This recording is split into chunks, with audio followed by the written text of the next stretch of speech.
So the Goldilocks zone, this is the Goldilocks effect. This is this idea that we can create, that we all really have a place where we flourish. And this is unique to each of us. So the first thing I talked about, which was last week, was creating the external environment. Okay, so that's the sense of community, because when we are in a place where we're not the only ones holding on to this dream, it feels more possible and it's less effort because we're not the only ones sort of carrying the torch. We have other people there and we have that energy and that shared mission, and it really helps to add momentum, give us that steam that we need sometimes when we're having a hard day and we're trying to push through. So the second one I wanted to talk about today is about the internal landscape, the internal environment we create, our thoughts, and really the blocks that we create for ourselves.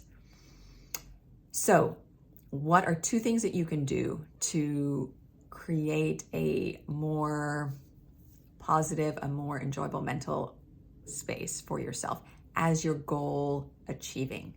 Because this is the time of year, they say that, only 8 to 12% or something of people actually achieve the goal that they set out at the beginning of the year. So how do you make sure that you can be one of those people that actually completes the thing, right? Achieves the thing, because this is something that you wanted. You spent time, you thought about this, it meant something to you. So number one is hold on to that meaning, and not just like the goal itself, but what does the goal do for you? What is it bringing into your life? What is it creating? What is it, what's the value in it for you? Why are you going to invest this time? Are you traveling? Is it something that brings you joy? Are you wanting to spend more time with family? Are you connecting with your values? Are you wanting to start a business? Are you growing your business, right? Are you just looking for a new job? What is it that it's providing you? Is it money freedom, time freedom? Just again, aligning with your values and really feeling fulfilled because you're doing what matters and not just being busy and checking off somebody else's boxes. Okay, so that's the first thing. And the second piece to that is when you've reconnected, when you've reprioritized and see really, really, really clearly the value, why you're investing this time. It's to then to break it down, reverse engineer it and create a step, because no matter how big your goal is or small, like no judgment there, right? But what you need to do is that it doesn't matter, right? How big it is. Like I just said, it's everything that we're going to reach in the future. We're going to get there by taking one step and then another step. So you need to know, what is a step that I can take today? Because if you just focus on the step that you need to do today. So if I want to, be healthier, physically, right? I can say, okay, today, what kind of healthy choices can I make?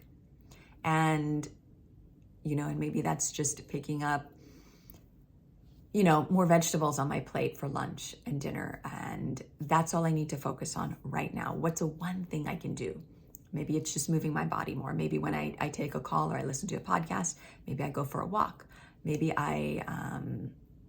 I want to create a business or I want to travel, like say I start to research the places and I don't get bogged down by the fact that there are a million places I want to go and where do I even start? This overwhelm is something we create when we don't take action. So overwhelm can't really withstand action, because once we start chipping away at the block, we start to build momentum ourselves.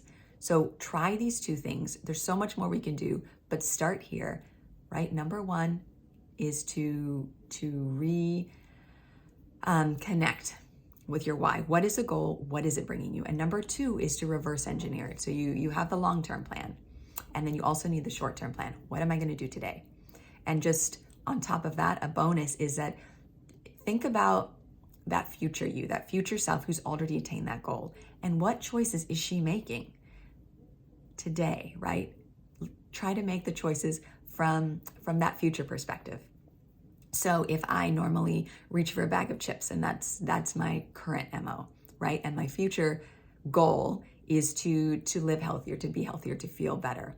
Then my future self, I know, might choose a banana or a piece of fruit or something else that I really enjoy over the bag of chips. And when I think about it from the difference, right, from where I am today, and instead think about when I am that healthy person, right? What choice do I make? What, you'll start to see different options, I think, pop up into your head. So give it a try. I'd love to hear any specifics, right? Like, what is it that you're working with? Because again, the more we share, we create community, the more we find support and momentum and a lot of these things that we're looking for.